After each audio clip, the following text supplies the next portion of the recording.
একটা নারী কতটুকু সুন্দর হলে একটা পুরুষ তাকে ভালোবাসে, একটা পুরুষ কতটুকু কর্মঠ হলে একটা নারী ভালোবাসে, এই প্রশ্ন যদি যাই, দেখবেন যে কত দ্বিধা বিভক্তি আসবে।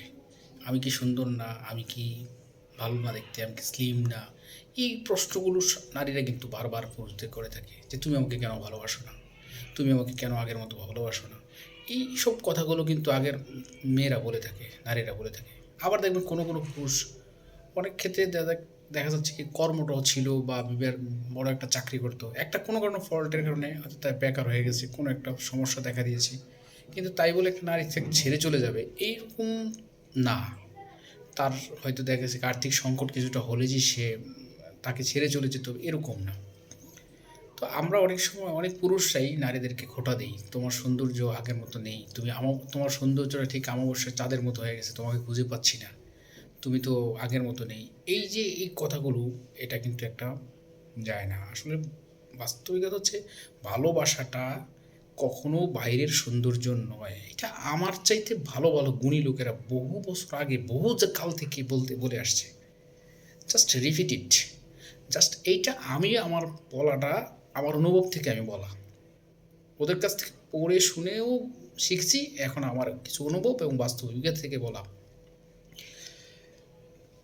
আমার পিছনে যে লোকটা আছে, যাকে আমি ভালোবাসি, সে যদি আমাকে, আমি যদি বুঝি যে সে আমাকে একটু হলেও সাপোর্ট দিচ্ছে, একটু হলেও থেকে মন থেকে আমাকে ভালোবাসছে, আমার দুঃসময়ে আমার কান্নার সময় সে আমার পাশে এসে বুঝিয়েছে, তুমি কান্না করো কেন, আমি তো তোমার পাশে আছি, তুমি অসহায় কেন, আমি তোমার পাশে আছি বন্ধু হয়ে, এই যে বলাটা, এইটা একটা বিশাল পাওয়া। আর এইটাকে বলে ভালোবাসা।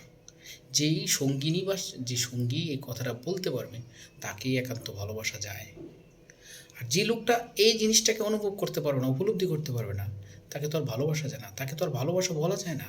তাকে তো বলা যায় কাল্পিত, তাকে তো ভালোবাসা পাওয়ার যোগ্যও মনে হয় না। কোনো একটা পুরুষ যদি মুটিয়ে যায় কিংবা মাথায় চুল নেই আমার মতো টাক হয়ে যায়, তাকে কি ছেড়ে চলে যাওয়া যাবে? এটা কি একটা প্রকৃতি? প্রকৃতি না। প্রকৃতি হচ্ছে সে আমার সঙ্গী, তাকে আমি ভালোবাসবো, তার বিপদে আপদে তাকে আমি সাপোর্ট দেব। একটা গল্প পড়েছিলাম, গল্পটা এমন ছিল, একটা হাতি, বিশাল আকার হাতি, সে কিন্তু ট্রাকে উঠানোর সময় পিছনে ফিরে তাকাচ্ছে, তার মালিক তাকে জাস্ট একটু ঠায় একটু ঠেলা ধাক্কা দিচ্ছে, কিন্তু একটা মালিকের ওয়েট হচ্ছে সর্বোচ্চ গেলে 60-70-80 কেজি, কিন্তু একটা হাতির ওয়েট কতটুকু আপনি তো নিশ্চয়ই অনুভব করতে পারছেন। এই 60-70 কেজি একটা মানুষ বুঝি একটা হাতিকে ধাক্কা দিয়ে ট্রাকে উঠাতে পারবে? কখনো সম্ভব না। কিন্তু হাতির বিশ্বাস ছিল যে আমি যদি পড়ে যাই আমার মালিক আমাকে ধরবে, এই বিশ্বাস সে যতটুকু অগ্রসর হয়েছে, যতটুকু অগ্রসর হয়েছে বা যতটুকু করতে চেষ্টা করছে, এটাই তার বিশ্বাস, এটাই তার ভালোবাসা।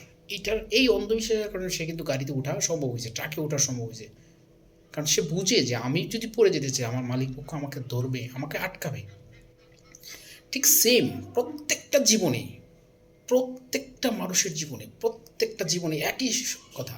যার উপর ভরসা করা যায়, যাকে সঙ্গী বানানো, যাকে ভালোবাসা যায়, সে যদি ভালোবাসার হাতটা বাড়িয়ে দেয়, ভালোবাসার ছায়াটা বাড়িয়ে দেয়, ভালোবাসতে শিখায়, দিন শেষে কষ্টের বিষয় আইসা বলে আমি তো তোমার পাশে আছি, আমি তোমাকে ভালোবাসি, তোমার কী কষ্ট, এইটাই পরম পাওয়া।